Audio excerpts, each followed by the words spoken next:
To our amazing viewers at Cheating Tales Lab, we'd love to hear, which part of the world are you joining us from? Let us know. Now, let's dive into today's story. Chapter 1, The Quiet Life. Simon Hanna adjusted his reading glasses and set down the morning newspaper on his kitchen table. The headline about a local business merger barely held his interest. At 52, he traded the adrenaline of covert operations for the peaceful rhythm of civilian life. His calloused hands, once steady on rifle triggers in hostile territories, now gripped coffee mugs and gardening tools. The suburban Denver home he'd bought 3 years ago was a far cry from the safe houses and barracks that had sheltered him for 25 years. Simon had served in places that didn't exist on official maps, eliminating threats that never made the evening news. The CIA had recruited him straight from Marine Force Recon, recognizing something in the young soldier that others missed, an ability to compartmentalize emotion and execute with surgical precision. But those days were behind him now. The agency had offered him a generous pension package after a mission in Montenegro went sideways, leaving him with a permanent limp and shrapnel scars across his back. More importantly, it had given him time to reconnect with the daughter he'd barely known. Paige Hanna was 23 now, a graduate student at the University of Colorado, studying journalism. She'd grown up with her mother in California after Simon's ex-wife grew tired of his extended absences and classified explanations. For years, Simon had been little more than birthday cards and awkward phone calls. But since his retirement, they'd been rebuilding their relationship, one coffee date and dinner at a time. The sound of gravel crunching in his driveway pulled Simon from his thoughts. Through the window, he watched Paige's blue Honda Civic pull up next to his black Ford truck. She was early for their planned lunch, which was unusual for someone who operated on college time. Simon opened the front door before she could knock, a smile already forming. But it died on his lips when he saw her face. Paige's left eye was swollen shut, a deep purple bruise spreading across her cheek like spilled ink. Her lip was split, dried blood marking where someone's fist had connected. She wore oversized sunglasses, but they couldn't hide the damage. Jesus Christ, Paige. Simon's voice was steady, but his hands were already moving to examine her injuries with the clinical precision of someone who'd assessed battlefield wounds. Who did this to you? She flinched away from his touch, wrapping her arms around herself. Dad, it was an accident. We just had a fight, and things got out of hand. Simon's tone sharpened. He developed an ear for evasion during countless interrogations. Your boyfriend? Mark. Paige nodded reluctantly. Mark Vargas was the son of a prominent Denver businessman, or so she'd told Simon when she'd started dating him 6 months ago. The kid drove expensive cars and threw money around like confetti, which had raised Simon's suspicions from the start. But Paige was an adult, and Simon had been trying to respect her independence. That consideration evaporated the moment he saw her bruised face. He hit you. It wasn't a question. It wasn't like that, Paige said quickly, but her voice cracked. He'd been drinking, and I said something that upset him. He just lost control for a second. Simon guided her into the house, his mind already shifting into operational mode. He'd seen enough domestic violence cases during his military service to recognize the pattern. The victim making excuses, minimizing the violence, protecting the abuser. It made his blood run cold. Sit down, he said, leading her to the couch. Let me get some ice for that eye. As he moved through the motions of basic first aid, Simon's mind was processing information.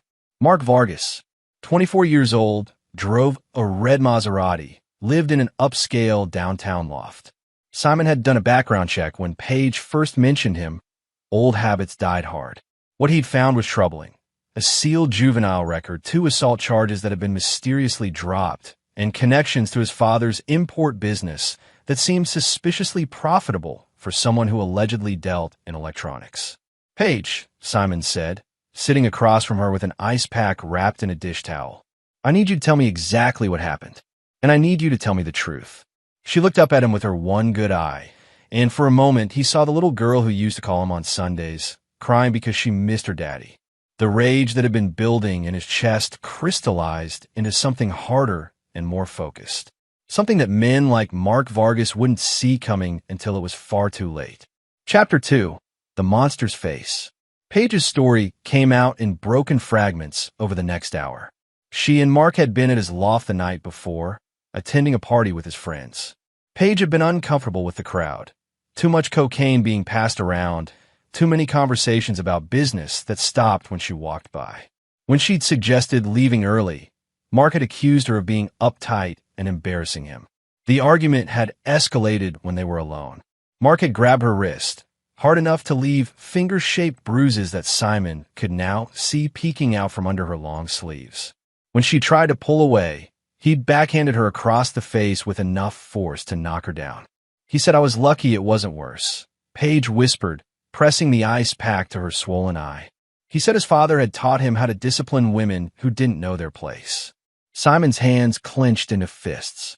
25 years of training had taught him to control his emotions, but the image of his daughter cowering while some spoiled brat hurt her was testing every limit he'd built.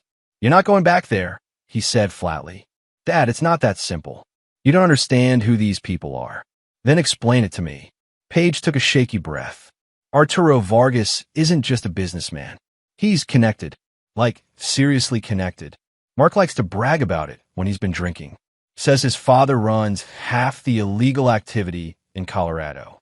Drugs, gambling, protection rackets. The kind of people who make problems disappear."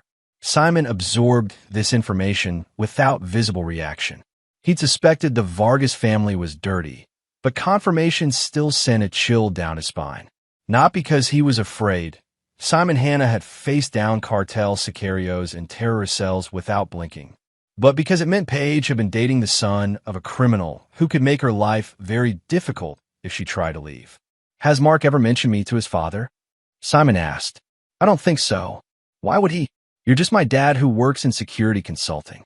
Paige had never known the true nature of Simon's government work. As far as she knew, he'd spent his career as a private contractor doing background checks and risk assessments. Simon's phone rang, interrupting his thoughts.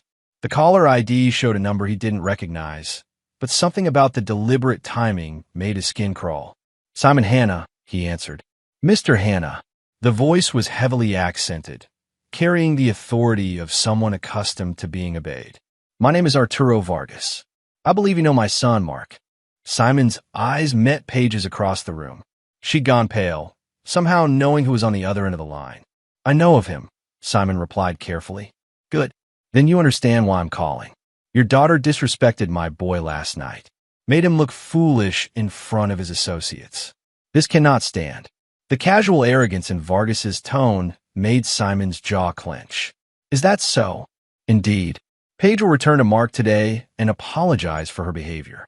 She will learn her place, as all women must. This is not a request, Mr. Hanna. This is how things will be." Simon looked at his daughter's bruised face and felt something cold settle in his chest. Something he hadn't felt since his last mission in Montenegro, when he tracked down the war criminal who'd been selling children to human traffickers. "And if she doesn't?" Simon asked, his voice deadly quiet.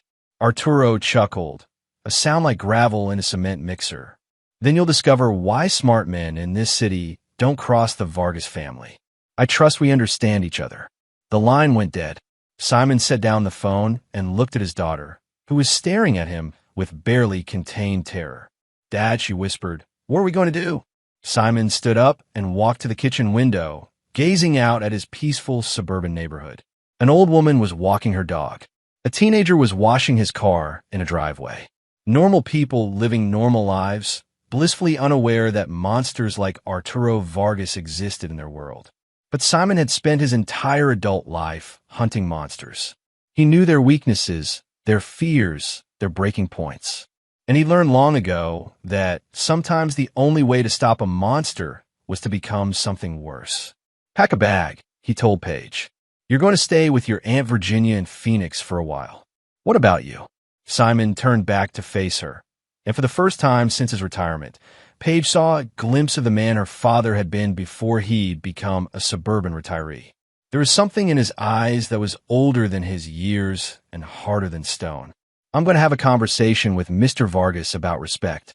Chapter 3. Lines in the Sand.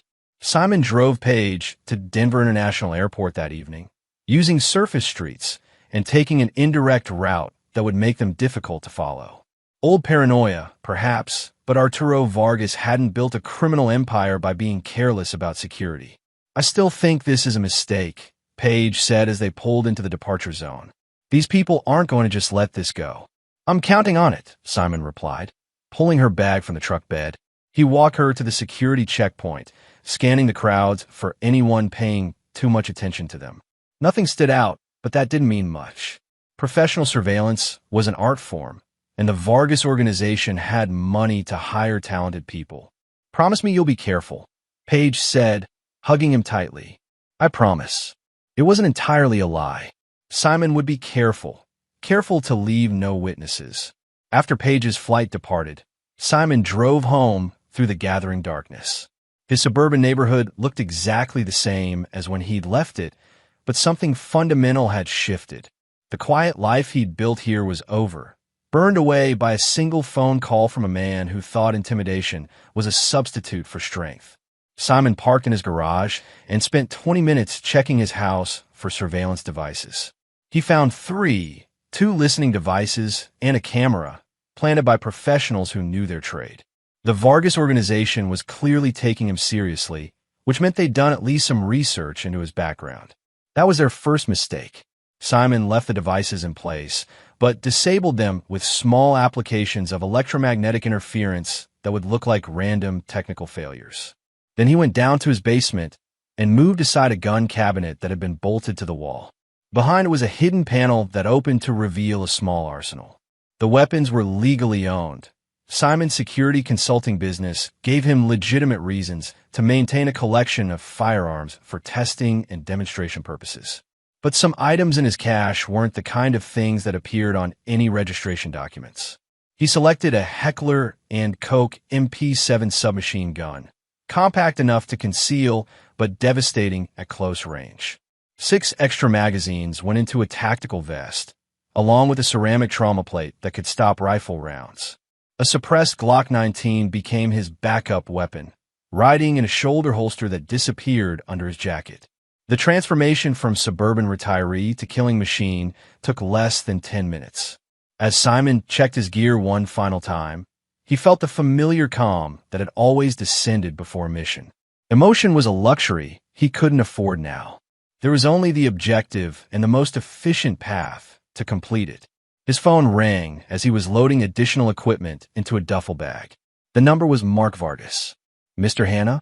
The voice was young and cocky, with an undertone of barely controlled violence. "This is Mark. I think we need to talk." "About what?" "About your daughter and where she is right now. See, my father's not happy that she didn't show up to apologize like she was supposed to. He's starting to think you people don't take our family seriously." Simon's voice remained perfectly level. "Where do you want to meet?" "The Blackstone Club on 17th Street. 1 hour. Come alone, and Mr. Hanna, don't try anything clever. We have people watching you." The line went dead before Simon could respond. He knew the Blackstone Club, an upscale establishment that catered to Denver's wealthy elite. The kind of place where influential people conducted business that couldn't happen in offices with security cameras and recording devices. Simon finished his preparations and loaded his gear into the truck. As he drove toward downtown, he mentally reviewed everything he knew about the Vargas organization. Arturo was the patriarch, a man in his 60s who'd built his empire through a combination of violence and political corruption. Mark was his heir apparent, a spoiled sadist who used his father's reputation to indulge his worst impulses. The family's legitimate businesses provided cover for their illegal activities, but their real power came from owning judges, police officials, and politicians throughout the state.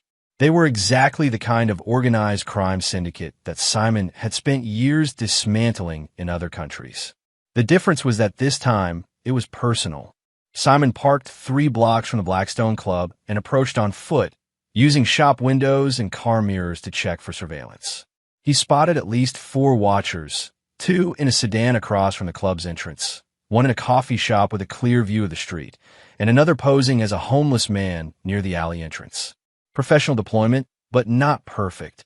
The homeless man's shoes were too expensive, and one of the men in the sedan kept checking his watch like he was on a schedule. Small details that marked them as competent, but not exceptional operators. Simon slipped into the alley and approached the back entrance of the club. The lock was electronic, but his pocket kit included tools that could bypass most commercial security systems. He was inside within 90 seconds, moving through service corridors toward the main dining room. The Blackstone Club's interior was all dark wood and leather, designed to evoke the private men's clubs of a bygone era. Simon found Mark Vargas at a corner table, flanked by two bodyguards who looked like they bench-pressed small cars for recreation. Mark was younger than Simon had expected, with dark hair slicked back and expensive clothes that couldn't disguise the cruelty in his eyes. This was the man who'd beaten his daughter, and Simon felt that familiar coldness settle deeper into his bones. "Mr. Hanna," Mark said, gesturing to an empty chair. "Punctual. I appreciate that in a man." Simon sat down, but kept his hands free. "You wanted to talk. About respect. About understanding your place in a natural order." Mark leaned back in his chair, supremely confident. "See, my father built something here. Something that requires maintenance. When people like your daughter forget their manners, it creates problems." "What kind of problems?" Mark smiled, and Simon saw genuine sadism in the expression. "The kind that hurt. The kind that last. Your daughter's pretty, Mr. Hanna. Be ashamed if something happened to that face." The threat hung in the air between them like smoke from a funeral pyre. Simon had heard similar words from cartel bosses and terrorist leaders, men who thought violence was a substitute for intelligence. They were all dead now. "Is that what you told her last night?" Simon asked quietly. "Before you hit her?" Mark's smile widened. "Among other things, girl needed to learn respect. Maybe you do too." That's when Simon knew that Mark Vargas was going to die. Not eventually, not if circumstances required it, but soon and with considerable suffering. The only question was whether his father would join him. "You're right," Simon said, standing up slowly. "I didn't need to learn respect. Thank you for the education." He turned and walked away, feeling Mark's eyes boring into his back. The bodyguards tensed, but Mark waved them off. He was enjoying himself too much to end the game early. That was his second mistake. Simon exited through the front door, nodding politely to the hostess. As he walked back to his truck, he mentally cataloged everything he'd observed. The club's layout, the number of security cameras, the positioning of Mark's protection detail. Most importantly, he confirmed what kind of man he was dealing with. Mark Vargas wasn't just a criminal. He was a predator who enjoyed inflicting pain on those weaker than himself.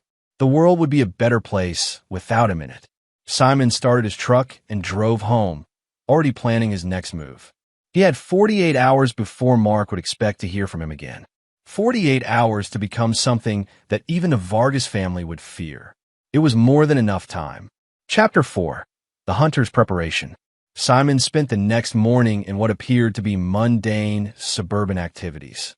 He went to the hardware store and bought extension cords, duct tape, and zip ties. He visited a sporting goods shop for camping gear and emergency supplies. To any observer, he looked like a middle-aged man preparing for a weekend in the mountains. In reality, he was assembling a mobile operations kit that would have impressed his former CIA handlers. The afternoon was devoted to reconnaissance. Simon had learned long ago that successful operations were built on intelligence, and the Vargas family was about to receive a masterclass in asymmetric warfare. He started with Arturo Vargas's primary residence, a sprawling estate in Cherry Hills Village that sat on 15 acres of manicured grounds. The property was surrounded by a 10-foot stone wall topped with ornamental iron spikes that were probably electrified. Security cameras were visible at regular intervals, and Simon counted at least 6 guards patrolling the perimeter. A frontal assault would be suicide, which meant Arturo had probably never faced a real threat. Men who relied on walls and guards often forgot that the most dangerous enemies were the ones who didn't announce themselves. Simon photographed the estate from multiple angles using a telephoto lens, noting weak points in the security coverage. The northeast corner of the property was obscured by mature oak trees that would provide concealment for someone who knew how to move through hostile territory. More importantly, the trees extended to within 50 meters of the main house. Mark's downtown loft was a different challenge. The building was 30 stories of glass and steel, with a doorman, elevator key cards, and enough security cameras to stock a surveillance store. But it also had a weakness that Arturo's fortress lacked. It was surrounded by other tall buildings. Simon spent an hour on the roof of an adjacent office building, using binoculars to study Mark's penthouse. The young man was home, visible through floor-to-ceiling windows as he moved around his living room. He was alone except for a single bodyguard who spent most of his time watching television. Overconfidence was a cancer that ate away at operational security. Mark thought his father's reputation was armor enough to protect him. He was about to learn otherwise. That evening, Simon made his most important stop. Harold Campos had been his handler during the last 5 years of his CIA career, a man who'd started in military intelligence and worked his way up through the agency's paramilitary division. More importantly, Harold owed Simon his life after a mission in Syria had gone sideways. Harold's current job was Deputy Director of Security for a Denver-based defense contractor, which gave him access to certain resources that weren't available through normal channels. They met at a 24-hour diner on the outskirts of the city, the kind of place where conversations weren't recorded and patrons minded their own business. "Jesus, Simon," Harold said after hearing an abbreviated version of recent events. "You know, I can't officially help you with this. I'm not asking for official help." Harold stirred his coffee and studied Simon's face. After 30 years in the intelligence business, he could read between the lines. "What do you need?" "Information. The kind that doesn't show up in public records." "About the Vargas family?" Simon nodded. "Financial networks, safe houses, key personnel. Anything that might be useful for a hypothetical security assessment." Harold was quiet for a long moment. He'd worked with Simon long enough to know that hypothetical assessments sometimes became very real operations. But he also knew that Simon didn't ask for help unless the situation was genuinely serious. "There might be some files from a DEA task force that investigated the Vargas organization 2 years ago," Harold said carefully. "Files that were sealed when the investigation was shut down due to lack of evidence." Lack of evidence or political interference? Both. Arturo Vargas has friends in high places, but the task force compiled some interesting intelligence before they were told to back off. Harold slid a small USB drive across the table. "Hypothetically speaking, of course. And, Simon, be careful. These people have resources you might not expect." Simon pocketed the drive. "Thank you. Don't thank me yet. And whatever you're planning, remember that the best operations are the ones that look like accidents." Simon returned home after midnight and spent the next 3 hours studying the files Harold had provided. The DEA investigation had been more thorough than he'd expected, mapping out the Vargas organization's entire structure. Financial records, personnel files, surveillance photos, wiretap transcripts, everything needed to understand how Arturo had built his empire. The picture that emerged was of a sophisticated criminal enterprise with tentacles reaching into every aspect of Colorado's economy. Drugs were the foundation, but the Vargas family also controlled gambling operations, money laundering schemes, and a protection racket that targeted everything from construction companies to restaurant chains. Most disturbing were the files documenting the organization's enforcement arm. Mark wasn't just Arturo's son. He was the head of a crew that specialized in intimidation and violence. The DEA had connected him to at least 7 murders, but had never been able to develop enough evidence for prosecution. Simon studied crime scene photos and coroner's reports, noting the patterns of violence. Mark's victims were usually found beaten to death, often after being tortured for extended periods. This wasn't business. It was sadism dressed up as operational necessity. The most useful intelligence was a detailed layout of the Vargas estate, including architectural plans that showed hidden rooms and escape tunnels. The DEA had obtained the blueprints through a subpoena that was later ruled invalid, but the information was still accurate. Simon memorized every detail, then burned the files in his fireplace. By dawn, he had a complete operational plan. It was audacious and dangerous, with no room for error or hesitation. It was also exactly the kind of mission he'd built his reputation on. Simon made coffee and sat in his kitchen as the sun came up, watching normal people begin their normal days. In 18 hours, he would cross a line that couldn't be uncrossed. The quiet life he'd built here would be over, replaced by something much older and darker. But as he thought about Paige's bruised face and Mark's casual threats, Simon felt no regret. Some lines, once crossed, demanded a response. And Simon Hanna had never been the kind of man to let aggression go unanswered.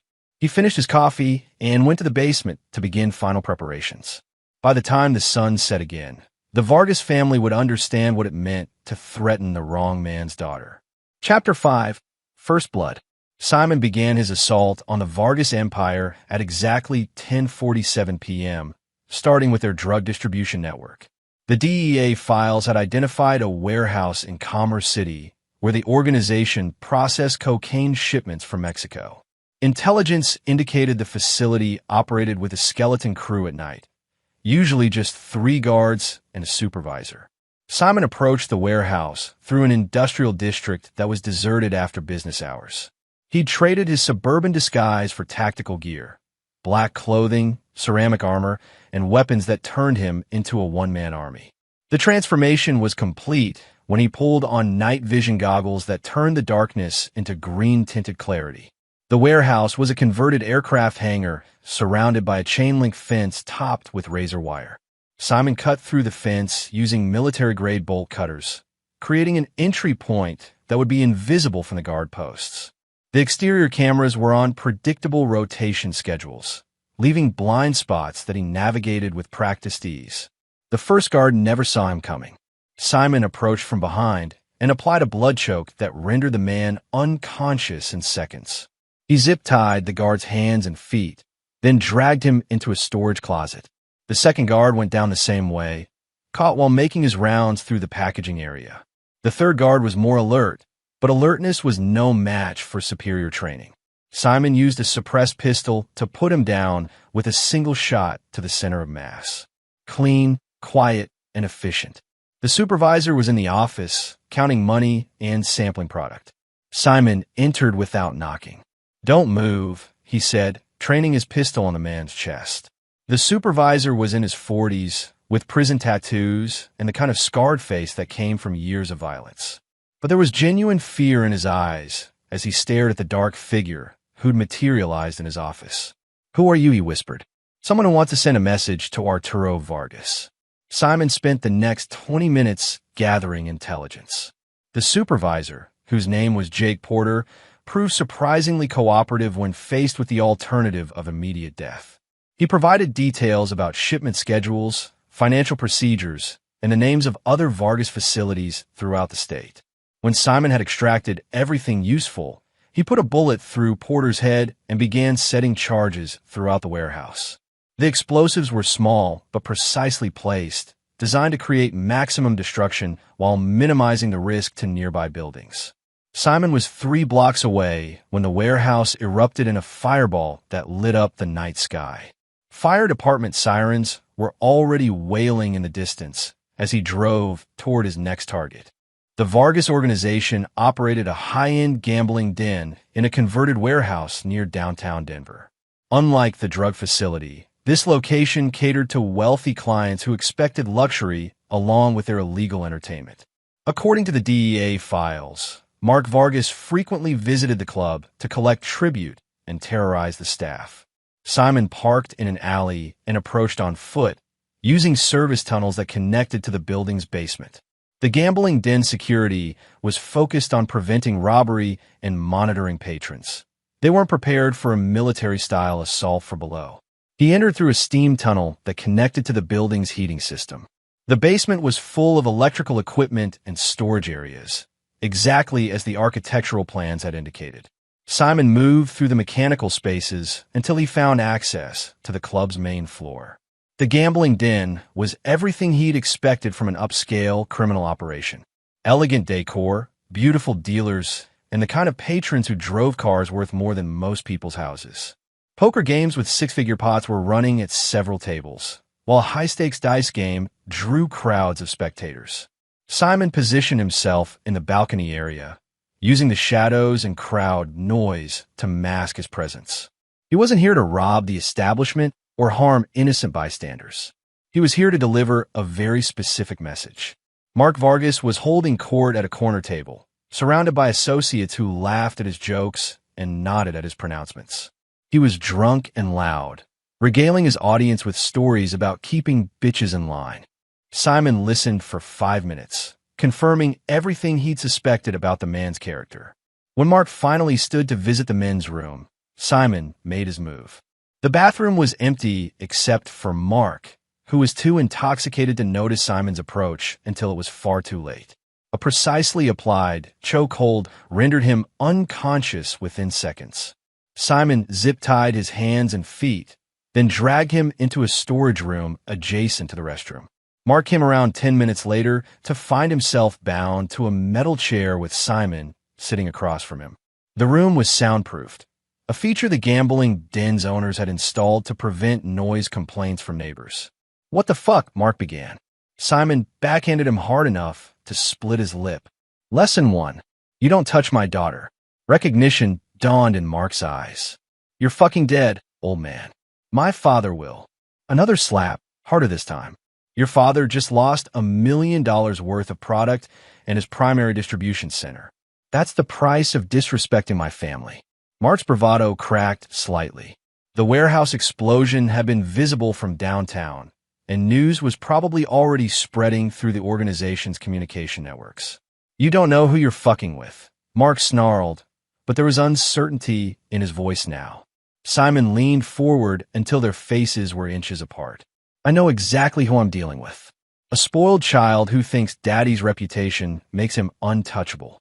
A coward who beats women because he's too weak to face real opposition." He stood and drew a tactical knife from his belt. Mark's eyes went wide with terror. "Please," he whispered. "I'll pay you. Whatever you want. I don't want your money." Simon grabbed Mark's left hand and positioned the knife above his pinky finger. "I want you to understand consequences." The blade came down with surgical precision, severing the finger at the middle joint. Mark's scream was muffled by the soundproofing, but the agony was clearly visible on his face. "That's for touching her," Simon said calmly. "This is for threatening her." The ring finger went next, followed by a methodical explanation of what would happen if Mark ever came near Paige again. By the time Simon was finished, Mark was sobbing and begging for mercy. "Tell your father that Simon Hanna sends his regards," Simon said, cutting Mark's bonds. "And tell him that what happened tonight was just the beginning." He left Mark bleeding and traumatized in the storage room, then exited the building the same way he'd entered. The gambling den security would find their boss's son eventually, but not before Simon was long gone. As he drove home through the empty streets, Simon felt the familiar satisfaction that came from a successful mission. The Vargas organization had been hurt tonight, financially, operationally, and psychologically. But more importantly, they now knew they were dealing with someone who wouldn't be intimidated or deterred. The war had begun in earnest, and Simon Hanna intended to win it. Chapter 6. Escalation. The news crews arrived at the Commerce City warehouse before dawn, drawn by reports of a massive explosion that had lit up the night sky. Local police cordoned off the area while arson investigators sifted through the rubble, but they found no evidence pointing to specific perpetrators. The fire had been too intense, destroying everything that might have provided forensic clues. Simon watched the coverage from his kitchen while drinking coffee and planning his next move. The media was calling it an industrial accident, possibly caused by faulty electrical equipment. The truth would never make it to the evening news. His phone rang at exactly 8 a.m. The caller ID showed Arturo Vargas's number. "You've made a serious error in judgment, Mr. Hanna." The old man's voice was steady, but Simon could hear the underlying fury. "My son is in the hospital. My warehouse is ash. This will not stand." "Your son put my daughter in the hospital," Simon replied calmly. "I consider us even." Arturo's laugh was like grinding metal.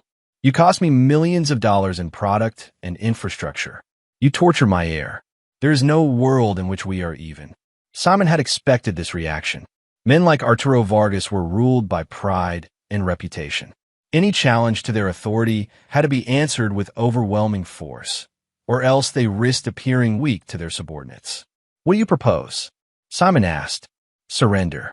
Come to my estate unarmed, and I'll make your death quick. Refuse, and I'll hunt down everyone you've ever cared about, starting with your daughter.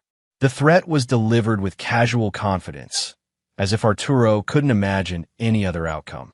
He'd built his empire by convincing people that resistance was futile, that crossing the Vargas family meant inevitable destruction. He was about to learn otherwise. I'll be there tonight, Simon said. Midnight. Wise choice. And Mr. Hannah? Come alone.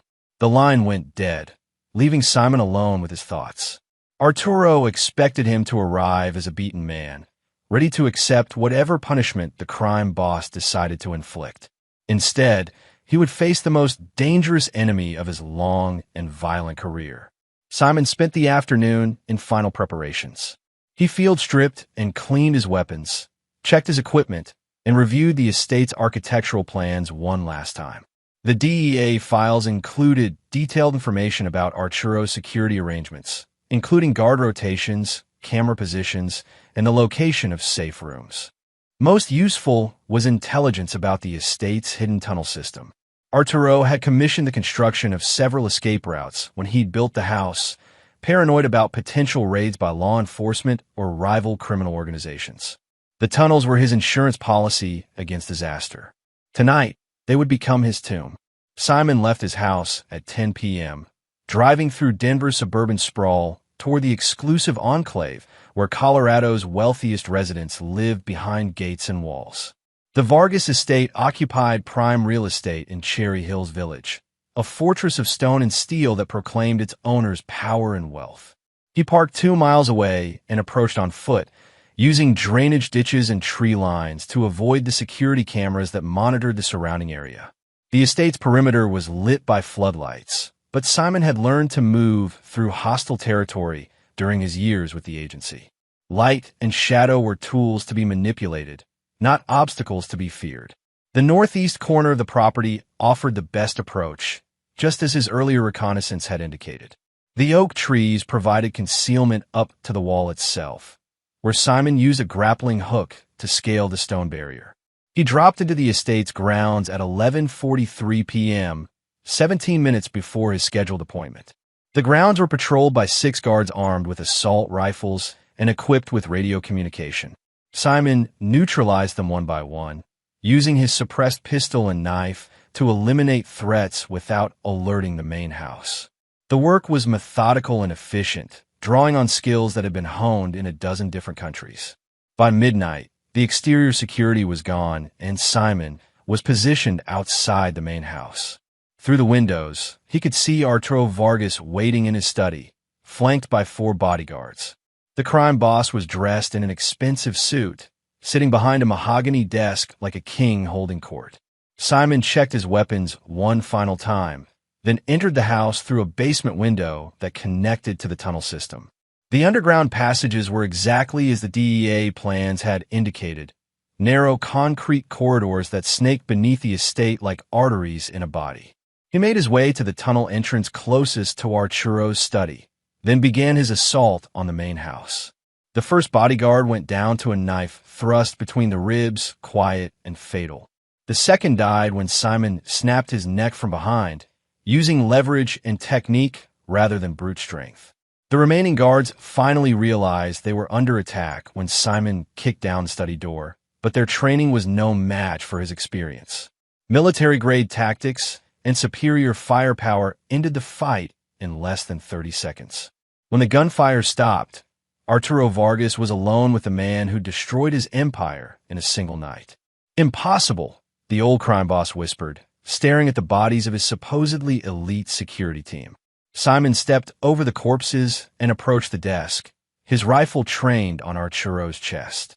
"Your son thought the same thing, right up until I started cutting off his fingers." Arturo's composure cracked slightly. "What do you want?" "Justice. For my daughter and every other person your family has hurt. You're just one man.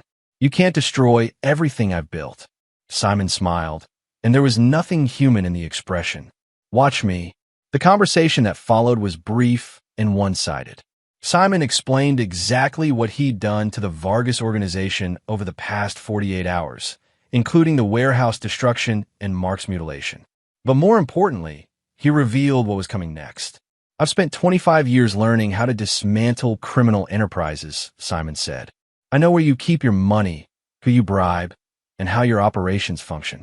By tomorrow morning, the FBI will have enough evidence to put your entire organization in federal prison.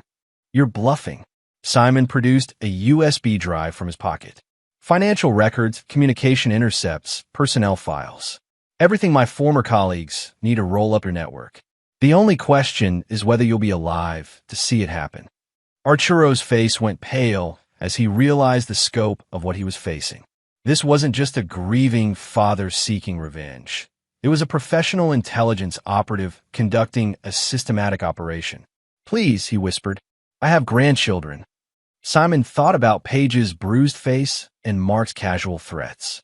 You should have considered that before threatening mine. The single gunshot echoed through the mansion like thunder. When the police arrived 30 minutes later, they found Arturo Vargas dead at his desk and 17 bodyguards scattered throughout the estate. The scene looked like a war zone, but there were no witnesses and no useful forensic evidence. The investigation would continue for months, but it would never identify the perpetrator.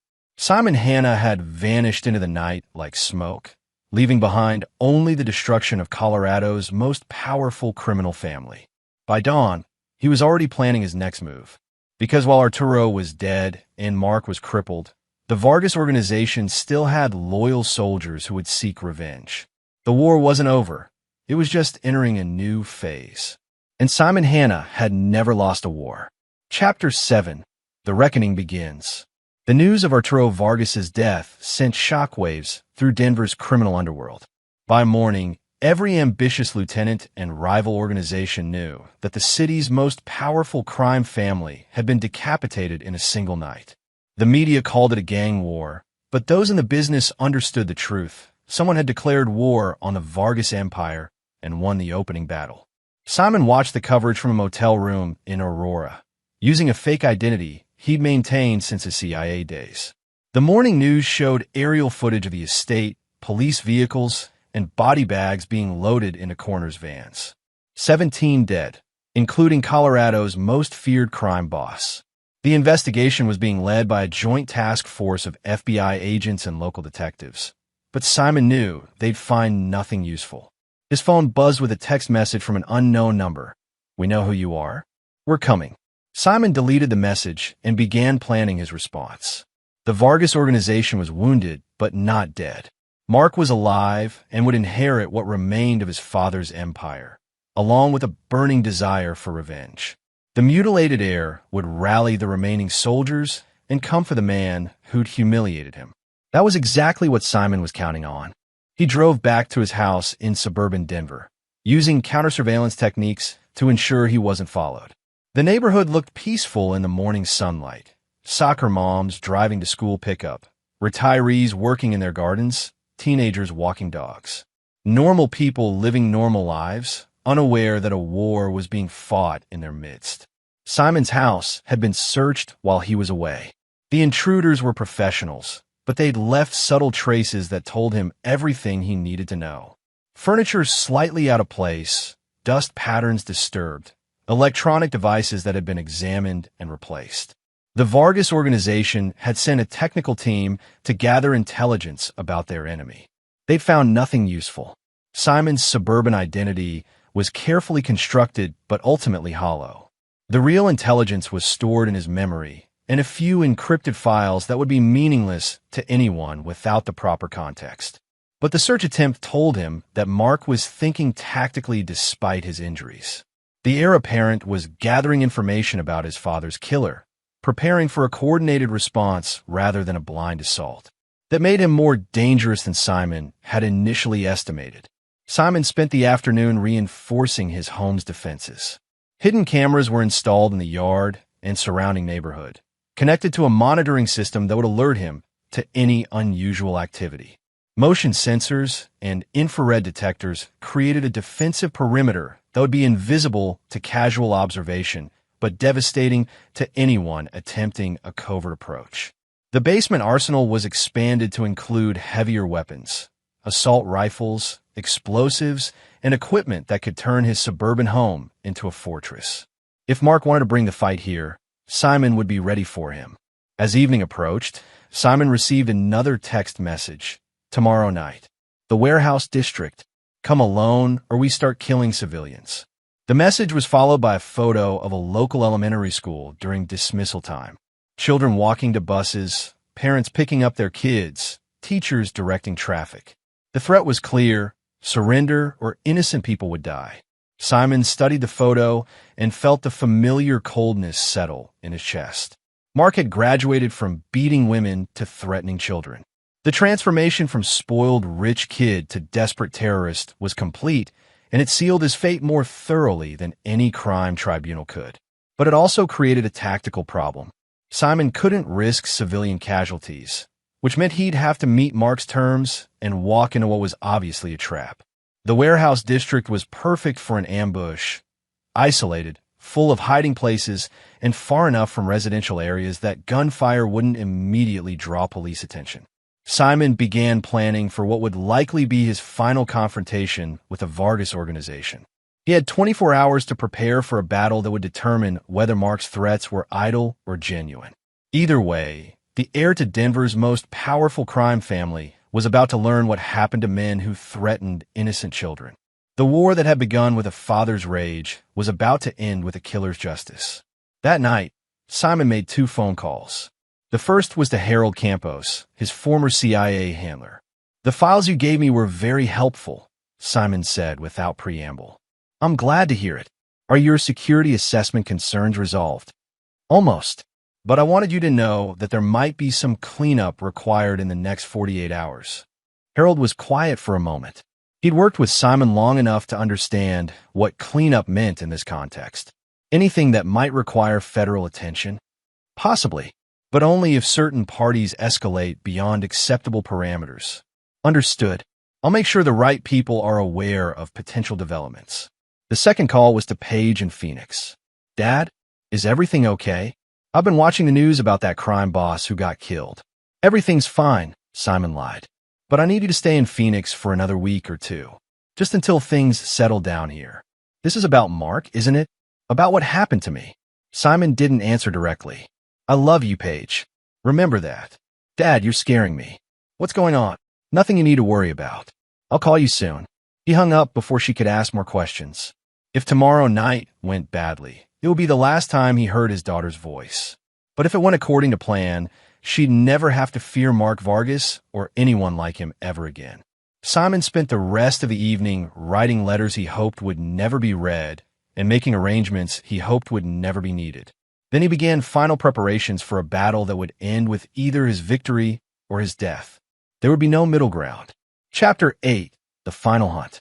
The warehouse district stretched across 40 acres of industrial decay, a graveyard of rusted metal and crumbling concrete that had once powered Denver's manufacturing economy. Simon arrived at the specified location 30 minutes early, using the extra time to position himself for the coming confrontation. Mark had chosen the location well. The abandoned warehouses provided countless hiding places for snipers and assault teams, while the open spaces between buildings created killing fields where a lone man could be caught in crossfire from multiple directions. It was exactly the kind of terrain that favored defenders over attackers. But Simon had spent his career turning tactical disadvantages into strategic advantages. He moved through the shadows like a predator, using night vision equipment to map the enemy positions. Mark had brought at least 20 men, the remnants of his father's organization, plus hired mercenaries who worked for whoever paid the best. Professional deployment, but not perfect. The sniper teams were positioned too close together, creating gaps in their overlapping fields of fire. The ground forces were concentrated near the central warehouse, leaving the flanks vulnerable to infiltration. Most critically, Mark himself was visible through thermal imaging, standing in the main building's office area with what appeared to be a hostage. Simon studied the figure through his scope and felt his blood run cold. The hostage was a woman, young and blonde. Not Paige, his daughter was safe in Phoenix, but someone meant to represent her. Mark was playing psychological games, trying to break Simon's concentration by forcing him to relive his daughter's trauma. It was a miscalculation that would cost the heir everything. Simon began his assault at exactly midnight, starting with the perimeter guards. The suppressed rifle made less noise than a closing door, dropping sentries before they could raise an alarm. He moved between positions with practiced efficiency, using shadows and abandoned equipment to mask his approach. The first sniper team died without ever seeing their killer. Simon scaled a fire escape and entered their building through a broken window, eliminating both men with his tactical knife. Their radios and weapons joined his growing arsenal as he prepared for the next phase. The second team was more alert, but alertness was no match for superior training and equipment. Simon used a smoke grenade to obscure their vision, then moved through the haze like a phantom. Both snipers were down within 30 seconds, their positions compromised and their fields of fire neutralized. By the time the main force realized they were under attack, half their number was already dead. Panicked radio chatter filled the airwaves as commanders tried to coordinate a response to an enemy they couldn't locate or identify. Simon used their confusion to move closer to the central warehouse, eliminating stragglers and isolated guards with ruthless efficiency.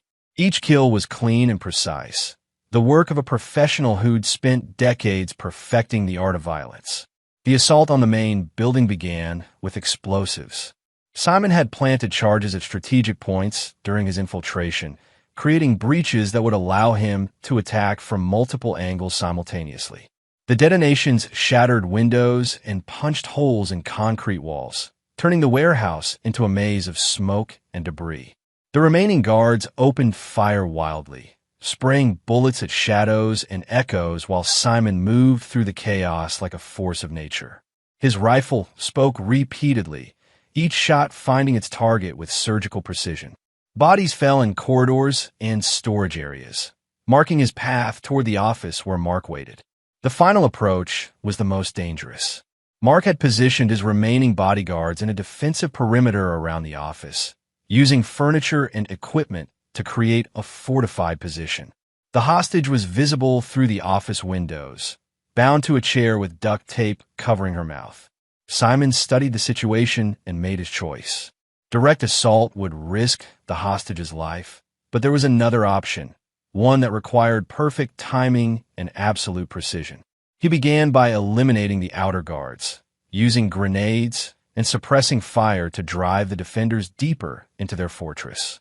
As panic spread through their ranks, Simon moved to his final position and prepared for the shot that would end everything. Mark Vargas was standing behind the hostage, using her as a human shield while he screamed threats and demands into a handheld radio. His face was pale with pain and terror, the mutilated hand wrapped in bandages that were stained with fresh blood. This was no longer the arrogant sadist who'd beaten Paige. This was a broken man driven by desperation and rage. Simon adjusted his scope for wind and distance, then squeezed the trigger. The bullet traveled 347 meters in less than half a second, passing within inches of the hostage's head before striking Mark between the eyes. The impact snapped his head back and dropped him instantly, ending the Vargas family line with a single perfectly placed shot. The hostage was unharmed, staring in shock at the body of her captor. Simon's secondary shots eliminated the remaining bodyguards before they could process what had happened. Within moments, the warehouse was silent except for the distant wail of approaching sirens. Someone had called the police, probably neighbors who'd heard the explosions and gunfire. Simon had perhaps 10 minutes before the first patrol cars arrived, followed by SWAT teams and federal agents who would lock down the entire area. He used the time to plant evidence that would complete the destruction of the Vargas organization. USB drives containing financial records and operational plans were placed where investigators would find them. Combined with Harold's promised federal attention, the intelligence would be enough to prosecute every surviving member of the criminal enterprise. The hostage was freed and given instructions to wait for police arrival. She was traumatized but uninjured, another innocent who'd been caught in Mark's desperate bid for revenge. Simon disappeared into the night as the first patrol cars entered the warehouse district, their flashing lights painting the industrial ruins in shades of red and blue. The war was over. The Vargas family was extinct, their organization shattered, and their surviving soldiers scattered to the winds. Justice had been served with interest, paid in blood, and delivered with precision. Simon Hanna vanished into the darkness, leaving behind only the echo of gunfire and the silence of the dead. The suburban retiree who'd once lived a quiet life in Denver was gone forever, replaced by something older and more dangerous. But for the first time in days, he could think about his daughter's future without fear. Chapter 9: New Beginnings. 3 weeks later, Simon stood in the arrival area of Phoenix Sky Harbor International Airport, watching passengers emerge from the gate where Paige's flight had just landed. The bruises on her face had faded to yellow and green, but the haunted look in her eyes remained. She fell into his arms without speaking, holding him tight enough to crack ribs. They stayed that way for a long moment, a father and daughter reunited after a nightmare that had changed them both forever. "Is it over?" she whispered against his shoulder. "It's over." They drove back to Denver in comfortable silence, watching the landscape change from desert to mountains to the familiar suburban sprawl of home. The news had covered the Warehouse District shootout extensively, calling it the final chapter in a gang war that had claimed dozens of lives.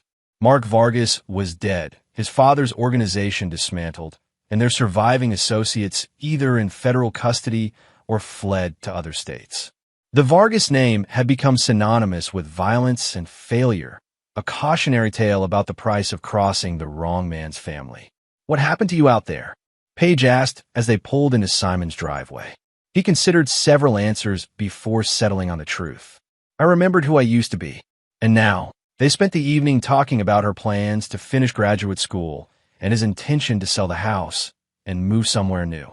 Denver held too many memories now, too many ghosts that would never let them live in peace. "Where will we go?" Paige asked. "Wherever you want. I'm retired, remember? My schedule is completely flexible." She smiled for the first time in weeks, and Simon felt something settle in his chest that he'd thought was lost forever. His daughter was safe, her tormentors were dead, and they had time to rebuild their relationship without the shadow of violence hanging over them. The phone rang as they were saying goodnight. Simon recognized Harold's number and stepped outside to take the call. "Cleanup is complete," his former handler reported. "The task force rolled up 43 arrests based on the intelligence you provided. The DEA is calling it the most successful organized crime prosecution in Colorado history. Any loose ends? None that matter. The Vargas organization is extinct, and their former territories have been absorbed by smaller, less ambitious groups. No one's interested in seeking revenge for dead men." Simon felt the last of his tension fade away. "Thank you. Don't thank me. Thank your country's taxpayers for funding 25 years of very expensive training." Harold paused. "Any plans for the future?" "Spending time with my daughter. Maybe teaching her to shoot. Probably not a bad idea. Take care of yourself, Simon." The line went dead, ending Simon's last official contact with the world he'd inhabited for most of his adult life. Tomorrow he would begin the process of becoming someone new, not the government assassin he'd been or the suburban retiree he'd pretended to be, but simply a father trying to make up for lost time. A month later, Simon and Paige moved to a small coastal town in Oregon where nobody knew their names or their history. Simon bought a modest house near the beach and started a legitimate security consulting business that specialized in helping domestic violence victims disappear from abusive relationships. The work was satisfying in ways that government service had never been. Each successful case represented a life saved, a family reunited, a future reclaimed from violence and fear. Simon found that his skills translated well to protective work, especially when applied to helping the innocent rather than eliminating the guilty. Paige transferred to Portland State University to complete her journalism degree, writing articles about social justice and criminal justice reform. She never asked about the details of what had happened in Denver, and Simon never volunteered the information. Some stories were better left untold. On quiet evenings, they would walk along the beach and talk about ordinary things, her classes, his clients, the weather, the future. Normal conversation between a father and daughter who'd learned to value the simple gift of time spent together. Sometimes Simon would catch himself scanning the horizon for threats or checking the positions of other beachwalkers. Old habits died hard, and there would always be a part of him that remained alert for danger. But as the months passed, those moments became less frequent. He was learning to live in peace, even if peace was a skill that required as much practice as war. One evening, as they sat on their back porch watching the sunset paint the ocean in shades of gold and crimson, Paige asked the question he'd been expecting. "Do you regret it? What you did to those men?" Simon considered his answer carefully. "I regret that it was necessary, but I don't regret protecting you, even though it meant going back to that life. Especially because of that." He reached over and squeezed her hand. "Some things are worth any price. You're one of them." Paige smiled and leaned against his shoulder, watching the waves roll endlessly toward shore. In the distance, a fishing boat was heading home, its lights twinkling like stars against the darkening sky. "I love you, Dad. I love you too." They sat in comfortable silence as night fell over the Pacific, a father and daughter finally at peace. The monsters were dead, the nightmares were over, and tomorrow would bring nothing more dangerous than coffee and conversation. For Simon Hannah, it was more than enough. Behind them, the house stood quiet and secure, its windows glowing with warm light. No guards patrolled the perimeter, no cameras watched the shadows, no weapons waited in hidden caches. This was home in the truest sense, a place where love mattered more than violence, where the future held promise instead of threat. The war was over, and the good guys had won. In the end, that was all that mattered. This is where our story comes to an end. Share your thoughts in the comments section. Thanks for your precious time. If you enjoyed this story, then please make sure you subscribe to this channel. That would help me a lot. Click on the video you see on the screen, and I will see you there.